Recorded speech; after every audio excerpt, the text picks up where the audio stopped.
What is splinter seam? What are the dangers of splinter seam? What is the prevention to avoid the danger from splinter seam? बहुत कम student splinter SIM के बारे में जानते हैं, कम जानते हैं।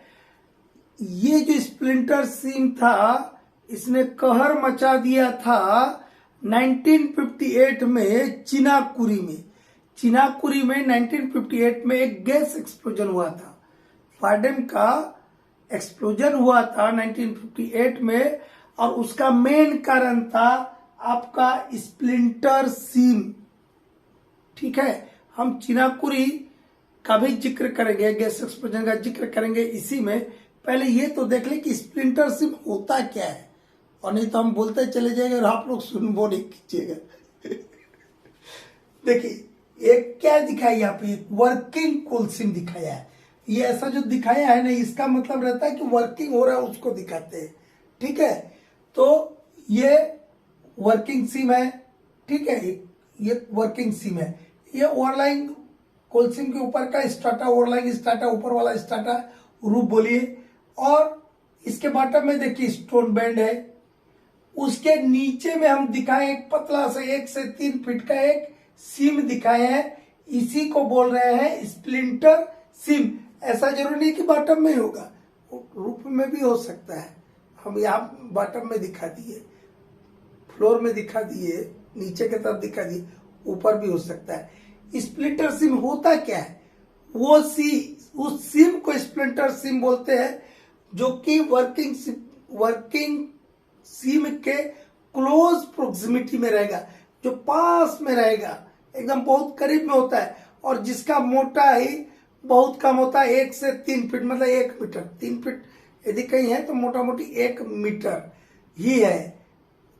छोटा छोटा पतला पतला कोयला सीम है। और यदि वो बहुत, हम जिस सीम में काम कर रहे हैं वर्किंग सीम, उससे बहुत दूर है तो कोई बात नहीं। स्प्लिंटर सीम तब बोलेंगे जब वो वर्किंग कोल सीम के पास में होता है, तभी उसको हम स्प्लिंटर सीम बोलेंगे, अदरवाइज स्प्लिंटर सीम नहीं बोलेंगे। ठीक है, और तभी बोलेंगे जब इसका मोटाई भी कम होता है। 2 शर्त है।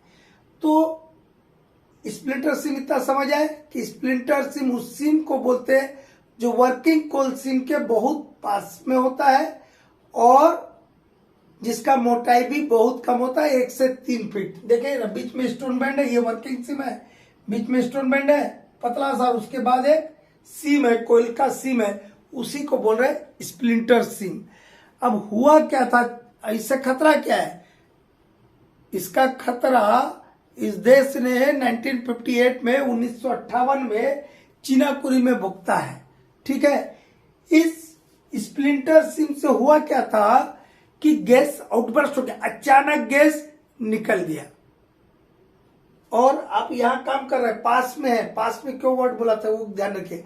पास में तो ये स्टार्टा जो स्टोन बेड का वो सब क्या रहेगा, डिस्टर्ब रहेगा, तो वहां से गैस कहां चले जाएगा, आपके वर्किंग सीम में। गैस चले गया कहां पर, वर्किंग सीम में चले गया। और एक वहां पर डीजल लोकोमोटिव यूज हो रहा था चिनाकुरी खदान में, उसका फ्लेम ट्रैप नहीं प्रोवाइडेड था। ठीक है, फ्लेम ट्रैप होता है ताकि फ्लेम बाहर ना निकले, तो फ्लेम ट्रैप नहीं था। तो आग भी था और जलने वाला भी था और जलाने वाला भी था। वहां जलने वाला क्या था, गैस था, इनफ्लेमेबल गैस, जिसको फार्डेम बोल रहे, जो कि स्प्लिंटर सीम से आया था। और डीजल लोकोमोटिव में फ्लेम ट्रैपे नहीं लगाया था, तो उसका फ्लेम भी मिल गया, तो जलने वाला भी था और जलाने वाला भी था, और एक्सप्लोजन हो गया। और उसी के बाद डीजल लोकोमोटिव को अंडरग्राउंड कोल माइंस में, मेटल में तो होता है, नहीं यूज करने के लिए जनरली परमिशन देते हैं डीजीएमएस। हमको क्या बोलता है अंडरग्राउंड कोल माइंस में, लोकोमोटिव ट्रॉली वायर्स का इस्तेमाल कीजिए, मतलब बिजली से चलने वाले लोकोमोटिव का इस्तेमाल कीजिए, ऐसा बोलते हैं। ठीक है ना। तो खतरा क्या है, गैस आउटबर्स्ट का खतरा हो सकता है, जिसके चलते गैस एक्सप्लोजन का खतरा बन जाता है, जैसा कि 1958 में चिनाकुरी में गैस एक्सप्लोजन हुआ था, ऐसा खतरा हो सकता है। तो इससे उपाय क्या है? प्रिवेंशन भी चाहिए ना, प्रिवेंशन चाहिए कि नहीं? क्वेश्चन में था स्प्लिटर सिम क्या है, खतरा क्या है। खतरा तो बता दिया कि गैस आउटबर्स्ट यदि हो जाएगा स्प्लिटर सिम में और वो वर्किंग सिम में गैस चले जाएगा तो गैस एक्सप्लोजन का खतरा बन जाएगा। प्रिवेंशन क्या है कि ऐसे खतरे को टालने के लिए what is the prevention to avoid the danger from splinter SIM.